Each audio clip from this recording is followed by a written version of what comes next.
Hello everyone, welcome to A Foreigner Farming in the Philippines. I'm reasonably caught up on my comments and emails, sort of. Burning the candle at both ends, but I'm gonna answer some, I think this is almost all emails, but a few comments as well. I'm trying to keep up on this. Mark was wanting to know where we live. We live on the island of Bohol, near like between Hitafi and Taliban, and I think you're in Bienvenido. We live in Tanghalagi. That's the barangay here. Bienvenido sounds really familiar. I think there's a barangay around here called that, so we might be pretty close neighbors. I can't remember. Leo and the dimming of the light, they're welding somewhere, so we just don't have power when someone's welding. That's why the light's flickering. Mark, or I'm sorry, Leo had a question. He lives in Cavite, has a very large farm, 20 hectares, and was wanting to know what to do with it. Should he farm it? Should he sell it? I guess he's tried to offer up portions of it for like sharecropping and things like that, and I think maybe he's even tried to sell a portion of it. The first thing that I'll advise you on, Leo, is to have it resurveyed and broken up into parcels of 5 hectares or less, because even for Filipinos, the most land one person can own here, well, the largest portion of land that you can own, let's just say per title, is 5 hectares. The government some time ago instituted a law that larger parcels than that will basically be confiscated by the I think it's the DNR. I can't remember which government agency is involved in it, but if you have a parcel that's more than 5 hectares, what you need to do is get it broken up. And you were asking if you should farm it or what you should do with it. My suggestion is to do the same thing with it that other locals are doing there. If it's flat, and it depends a lot on the land itself. Is it flat? Are there flat portions? Are there areas suitable for rice? To me, rice farming is not a profitable business here. I've never seen a rich rice farmer here. Coconuts are pretty much a waste of time. Other orchard trees could be profitable. It depends on the soil whether or not you could do well with row crops. I have a suggestion. If you were looking for ideas on what to do from a farming standpoint, there's a gentleman, I just had it, Mike. He's Filipino. He has a YouTube channel. It's called Sir Mike The Veggie Man. He goes around all over the Philippines, or he used to, I would suppose, before the lockdown, and did videos on farmers and how they were successful with different specific crops. And so if you were looking for ideas on what to do on that property, go see Sir Mike The Veggie Man and watch some of his videos. Monkey see, monkey do. Whatever's being grown locally, you'll probably have the best success with from a production standpoint. Now, whether or not the market is oversaturated with what the locals are growing there, That's a question I can't answer. If it'll grow corn well, then grow corn. But if there's too many other people growing corn, then it might be hard to market it. Exporting between the islands, shipping between the islands right now is a task. It would kind of depend. You're gonna have to do your own due diligence. If it was me, and again, depending on the land, I would break it up into much smaller parcels than 5 hectares, maybe 1 or 2 hectare parcels. The survey is, it's not going to be cheap. It's probably going to be 15 to 20,000 per survey, but that should get you the blueprint and get it filed as well in that amount. You're gonna have to wait a while for the titles, and that's the other thing. Don't know the specifics on this property. Make sure you've got a good, clean title, and make sure it's not part of a mother title. You got some work to do on that end. I would assume you're married. Your Filipina wife could help you through with that. Those are basically the suggestions I can give you. Patrick, and I didn't put them together, Patrick has asked 2 questions.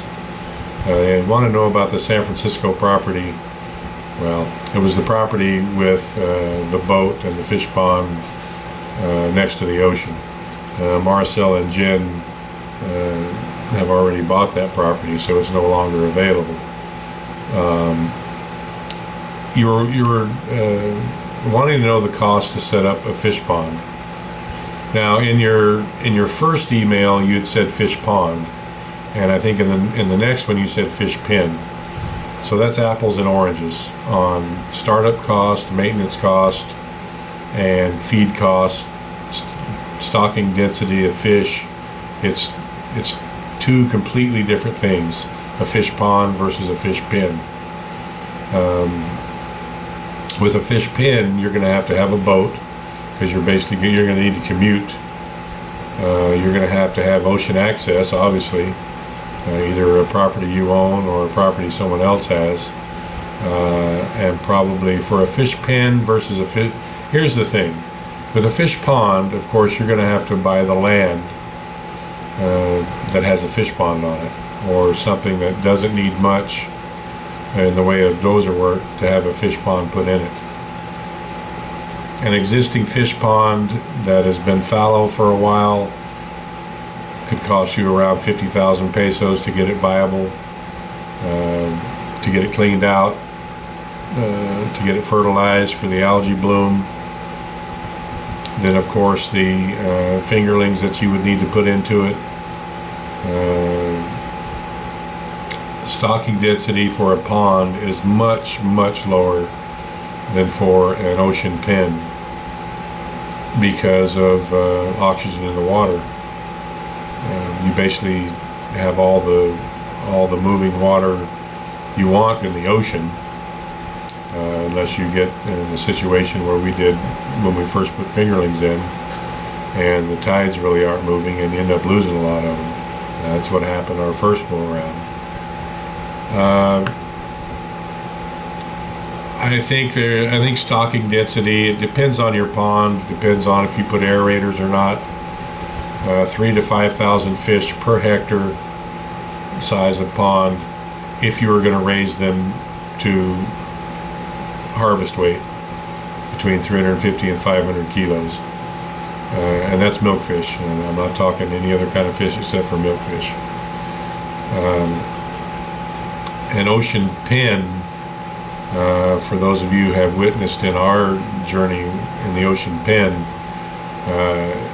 you need big money for an ocean pen because the stocking density is much higher.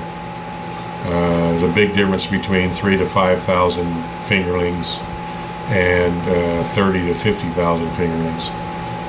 So your feed budget would be a factor of 10. The advantages of a fish pond is that they can get some of their feed from the pond itself, and you can grow shrimp. Most people who farm milkfish in a pond here grow shrimp as well within it. They're bottom feeders. They kind of keep it a little cleaner. Any feed that is wasted by the milkfish, they'll eat. It's kind of a good symbiotic relationship between milkfish and shrimp, and they don't make each other sick. So that's a good thing. Without any more specific, and you're also wanting to know the salary for a good caretaker. I'm not going to tell you Gabriel's salary for reasons that I'm just. I will say that Gabriel is much more highly compensated than the average caretaker, because Gabriel was originally hired to be the manager of a large fish pen operation, and his salary started as such. A normal caretaker, and take this with a grain of salt, because in my opinion, the caretakers in this bay anyway, I can only speak from my experience, the caretakers here are woefully underpaid to the point of near slave labor. Certainly far below the legal minimum wage. The caretakers that I am aware of in this bay are getting 250 pesos a day, and that's for a 24-hour day. They stay there 24/7 for 250 pesos a day. Not my idea of a salary or conditions to treat your employees with. At least I would, in good conscience, at least double that, and legally maybe even more than that. The minimum wage, I believe, covers an 8-hour day, and it changes. It goes up periodically. I think the last time it changes by region where you're at in the Philippines. I think it's 351 or 371 pesos per day in Region 7 where we're at. And that's for an 8-hour day, I believe. I am not 100% sure on that. So labor is cheap in the Philippines, and but it's not free. And I think it can be abusive. The unemployment rate here is high, especially right now because of COVID-19. And workers could be easily taken advantage of by unscrupulous employers. And I would just say to anyone entertaining the idea of coming here and hiring people to help them get their things done is don't be kuriput, don't be stingy. Spread it around a little bit. These men and or women are human beings with families to support. What would seem like a small amount for a Westerner makes a big difference in a Filipino household. So I would just encourage everyone to keep that in mind when they're talking about employing people here. If you would like more specifics than that, Patrick, let me know. Send me another email and I'll be happy to expound further. Shane was wanting to know, when will they let tourists in, people on tourist visas? I'm not the guy to ask. I would ask directly the Bureau of Immigration on their website. Maybe they have some information. I have heard, and it's just a rumor, that tourist visas aren't going to be issued until 2021. So that's at least 4 months away, 5 months. That's basically all I can tell you, and I'm just talking out my hat there. If you want the real information, go to the Philippine government and ask them.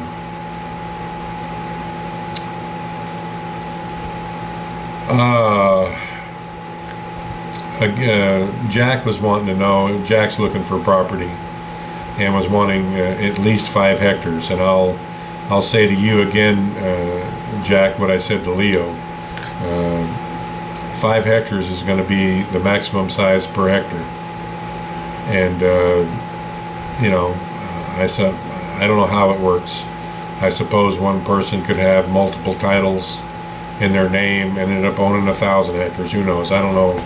And I don't know if there's a legal issue with that. I just know that per title, the maximum is 5 hectares. So you're not looking for at least 5 hectares. You're looking for a maximum of 5 hectares. And you were also wanting to know, Jack wants to raise goats and beef, enough area for corn. But he was wanting something on a payment plan, installments. There, and you said a couple thousand down in your email. I don't know if you meant a couple thousand pesos or a couple $1,000s. Either way, that wouldn't fly. The thing is, here in the Philippines, the laws are a little bit different. When you buy something on installments, as I understand it, you can legally back out at any time and demand your money back. So you buy a piece of property for, let's just use a nice even number of 1 million pesos. You give a 250,000 peso down payment, you pay another 500,000 pesos in payments. Something happens, you don't want the property anymore, you're into it 750,000 pesos, and you go to the owner and say, hey, I don't want it anymore, I want my money back. And as I understand it, they're legally obligated to give it back to you. So, and I'm not 100% sure on that, I'm like 90% sure on that, on those circumstances. So, if they are indeed, in fact, true, you can see why landowners here are not really interested in selling property on time.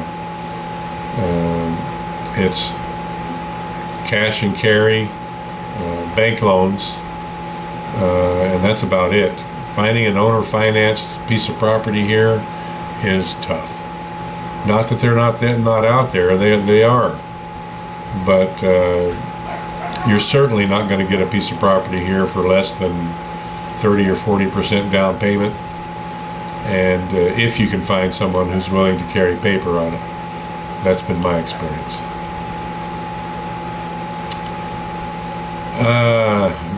Dan wanted to know the drive time from here to Tagbilaran. That's like asking the price of land in the Philippines. I can say if you, the guys in the white vans who drive like they don't care if they live another 30 seconds or not, they can make it in 1 hour and 45 minutes perhaps. If you drive like you do care if you want to live more than the next 30 seconds, it takes about 2 hours and 15 minutes if the traffic is just perfect. And if it's not, if there's a lot of construction or there's just a lot of traffic, and by a lot of traffic I mean tricycles. Tricycles technically aren't supposed to be on the national highways, but they are. And they cruise at 20 to 30 kilometers an hour. So just when you get lined out at 60, 70, 80 kilometers an hour, you got to slow down for a tricycle. And it's not always easy to pass them. If you're in a multi-cab, they're not a hot rod. You're not just going to pass at will. So it can take up to 3 hours to get from here to Tagbilaran. Usually it takes me 2 hours and 15 minutes, 2 hours and 20 minutes. And there's 2 different ways you can go. There's a mountain way and a coastal way. They're both about the same. Carlo was wanting to know about a piggery business. What it would cost to set one up, what's the cost of one pig, what does it cost to take care of them, because he'd heard piggery business is a good business in the Philippines. The piggery business used to be a pretty good business in the Philippines. The prices right now, as many of you know, are about half of what they were 2 years ago. Just about half. That's what we're selling our pigs for. And the price of feed has gone up about 25% during that time. So the piggery business is no longer a good business in the Philippines. Now, whether or not that'll change in the next 6, 12, 18, 24 months, that's anybody's guess. Right now, I would strongly advise you against opening a piggery business. Business in general is hard in the Philippines because you're competing against people who are satisfied making 500 pesos profit a day, who to them is good enough income. That's 10 US dollars. To me, if a business isn't generating 100 US dollars a day, it's not really worth messing with. So just be aware of that. There's a lot of ways to make money in the Philippines if you lower your expectations on income. I would say a piggery business is low, far down on that list. So take that with a grain of salt. I'm going to end this one up because it's getting a little long and a little windy. So thank you everyone for watching. Any further questions, shoot me an email. I am struggling to keep up with them and the comments as well. Doing my best. Thank you everyone. Please like, comment, share, and subscribe.